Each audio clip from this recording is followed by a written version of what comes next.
اللہ کو پھر اس کی کوئی ضرورت نہیں۔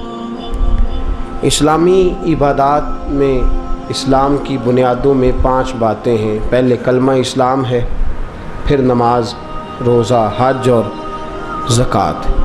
اللہ تبارک و تعالیٰ نے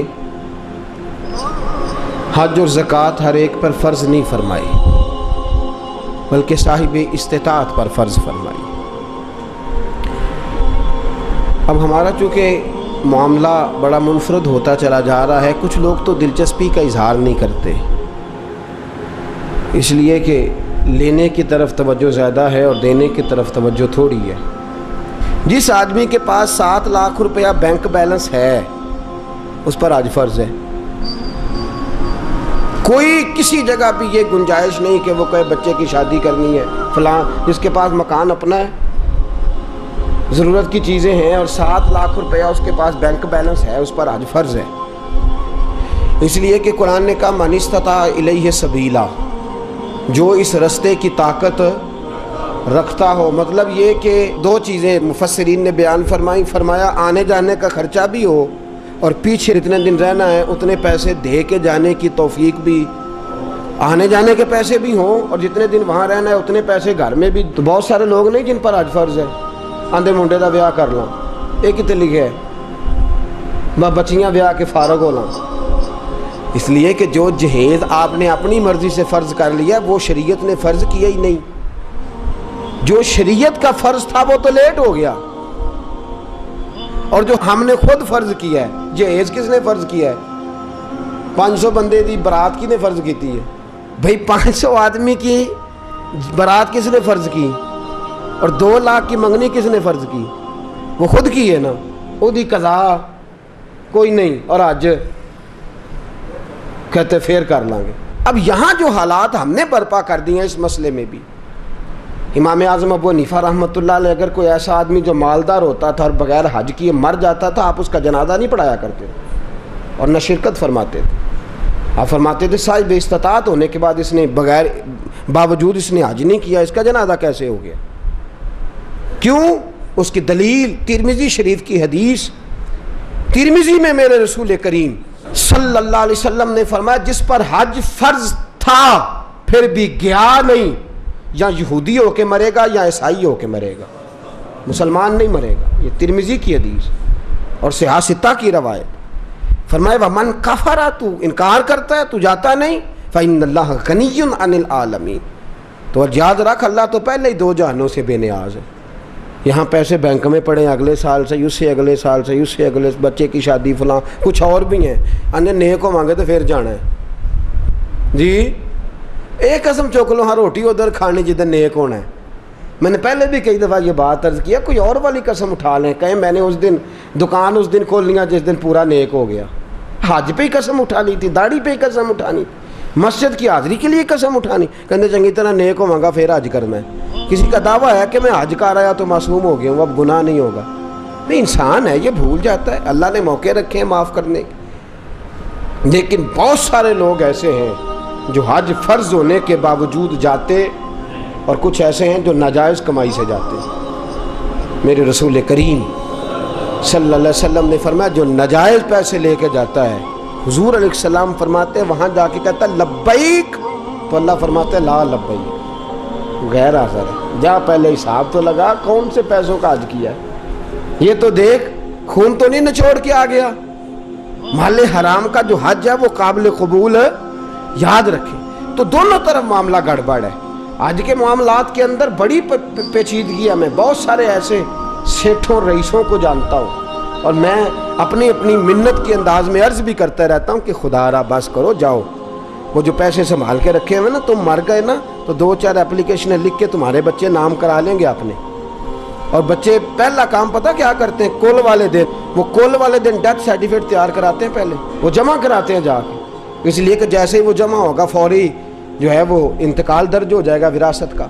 تو کس چکر میں ہم پڑ جنہ لی تو پاپ کماؤنا ہے، کتھے نہیں تیرے گھر دے، میں بچے دی شادی کر لاں تے وڈا کر لاں تے مکان بن، یہ کس نے کہا ہے؟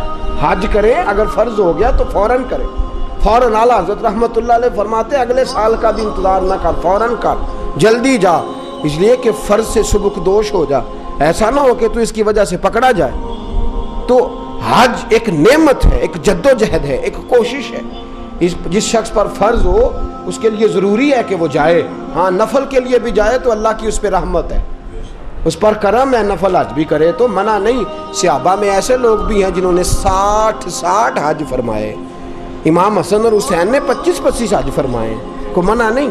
میرے جیسے کئی ایسے لوگ ہیں جن پہ اللہ فضل فرماتے ہیں, ان کے پاس طاقت بھی نہیں ہوتی, ہمت بھی نہیں ہوتی, اور شاید کبھی سوچا بھی نہیں ہوتا. اللہ کئی حاضریاں نصیب فرما دیتا ہے, سوچا بھی نہیں ہوتا. یہ الگ معاملہ ہے, لیکن جس پر فرض ہو جائے پھر اس کو دیر نہیں کرنی چاہیے. تو میرے دوست فرمایا من استطاع الیہ سبیلا.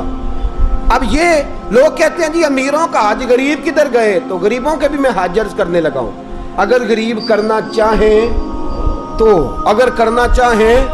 تو حدیث سنیے. پہلی حدیث مشکات سے, نبی پاک صلی اللہ علیہ وسلم نے فرمایا جو صبح فجر کی نماز پڑھنے آیا اور مسجد میں بیٹھا رہا. کہاں؟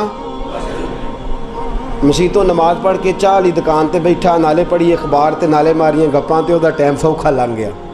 لیکن جو مسجد نماز پڑھنے آیا, پھر مسجد میں بیٹھا, پھر ذکر کیا, عبادت کی, قرآن شریف پڑھا.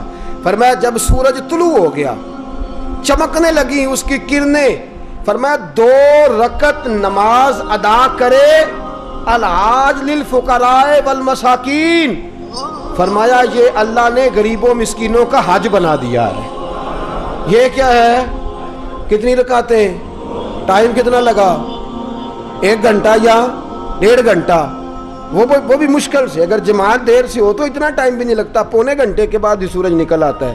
تو کیا ہو گیا؟ ثواب کتنا ملا؟ لیکن حاجی کہے گا کوئی نہیں, پھول کوئی نہیں ڈالے گا, ایئرپورٹ پہ لینے کوئی چٹ بھی کوئی نہیں کرنا پہنتا جان تو پہلا, تے روپیہ بھی 5 لاکھ کوئی نہیں لگتا, تے حج بھی ثواب حج کا ہو گیا. رب کریم نے کس کا حج ہے؟ بولنے نا, غریباں بولنا چاہیے کہ چپ رہنا چاہیے؟ کنہاں دا حج ہے؟ پتہ تسی بول دے کیوں نہیں کہ سویرے حج کرنا پینا ہے, فجر آ جانی ہے, تھوڑے گھنٹے رہ گئے. تو یہ حج صبح فجر کی نماز پڑھیں, ذکر فکر عبادت میں لگ جائیں, قرآن شریف میں لگ جائیں. اور ایک اور حدیث, یہ تو مشکات کی ہے نا, اب نسائی کی سن لیں. میرے نبی نے فرمایا 2 رکعتیں اشراق پڑھ, 2 رکعتیں چاشت پڑھ, اللہ 2 حج اور 2 عمرے کا ثواب عطا فرمائے. 2 حج اور 2 عمرے کا ثواب. کرنا چاہیے کہ نہیں کرنا چاہیے؟ کریں گے انشاءاللہ تعالی. تو یہ غریبوں کا حج ہے, یہ گلا کسی کو کرنے کی اجازت نہیں. میرے ساتھی سن رہے ہیں, یاد رکھے, شکوہ نہ کر. رب کریم نے تیرے لیے بڑے حج کے موقع رکھے ہیں, بڑا حج رکھا ہے. میرا مالک بڑا کریم ہے, میرا رب بڑا مہربان ہے. دوسری حدیث سنیں, میرے رسول پاک صلی اللہ تعالی علیہ وسلم کے پاس ایک نوجوان جو دین کا طالب علم تھا, حضور کی خدمت میں آیا. بہقی کی روایت. عرض کرتے حضور میرے لیے کیا حکم ہے؟ فرمایا دین کا علم حاصل کر. کہنے لگا حضور مجھے کیا ملے گا؟ تو میرے نبی نے فرمایا صدقے سے بھی زیادہ, جہاد سے بھی زیادہ, اور حج سے بھی زیادہ اللہ تجھے ثواب عطا فرمائے گا. دین کا علم حاصل کرنے کا ثواب کتنا؟ صدقے سے بھی زیادہ, اور حج سے بھی.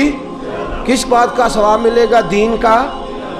یہ صرف طالب علم کی بات نہیں, جڑا جمعے والے دن ٹائم نہ آ جائے وہ بھی گل ہے کہ وہ بھی دین کی بات سننے آیا ہے. وہ جو فٹافٹ آیا نا اینڈ پہ, اس کو کہو نہیں اجے تو 2 بجے نے, اجے تو پورا آدھا گھنٹہ جمعے, ٹھہر کے چل لیں. اس کے لیے نہیں, جو آیا بات سننے کے ارادے سے, علم حاصل کرنے کے ارادے سے. فرمایا اسے اللہ حج سے کریں گے یہ والا حج کے نہیں کریں گے. کتنا ٹائم لگتا ہے؟ 1 گھنٹہ پہلے یا 1.5 گھنٹہ پہلے. سبحان اللہ, یہ اللہ تعالیٰ نے حج رکھا ہے. آگے چلیے, تیسری حدیث سنیے. میرے رسول پاک صلی اللہ علیہ وسلم نے فرمایا جس نے رمضان کے آخری 10 دنوں کا اعتکاف کیا. پیسے لگ دے نے, ٹائم لگتا ہے, صرف کتنے دن کرنا کیا ہے؟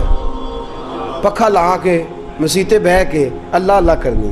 ٹھیک ہے, تے گھر دیاں تے رو وکھرا پانا بالا نے, تہاڈی مرضی دی ہانڈی نہ آئی تے اسی شامی گھر آ جانا جی وکھرا. وہ کپڑے نہیں لے کے آئے, تہن نہیں پتا. میں میرے نبی پاک صلی اللہ علیہ وسلم نے فرمایا جس شخص نے رمضان کے آخری 10 دن مسجد میں بیٹھ کے اعتکاف کیا, اللہ 2 حج اور 2 عمرے کا ثواب عطا فرمائے. سبحان اللہ، وہاں 40 دن لگتے ہیں، 25 دن لگتے ہیں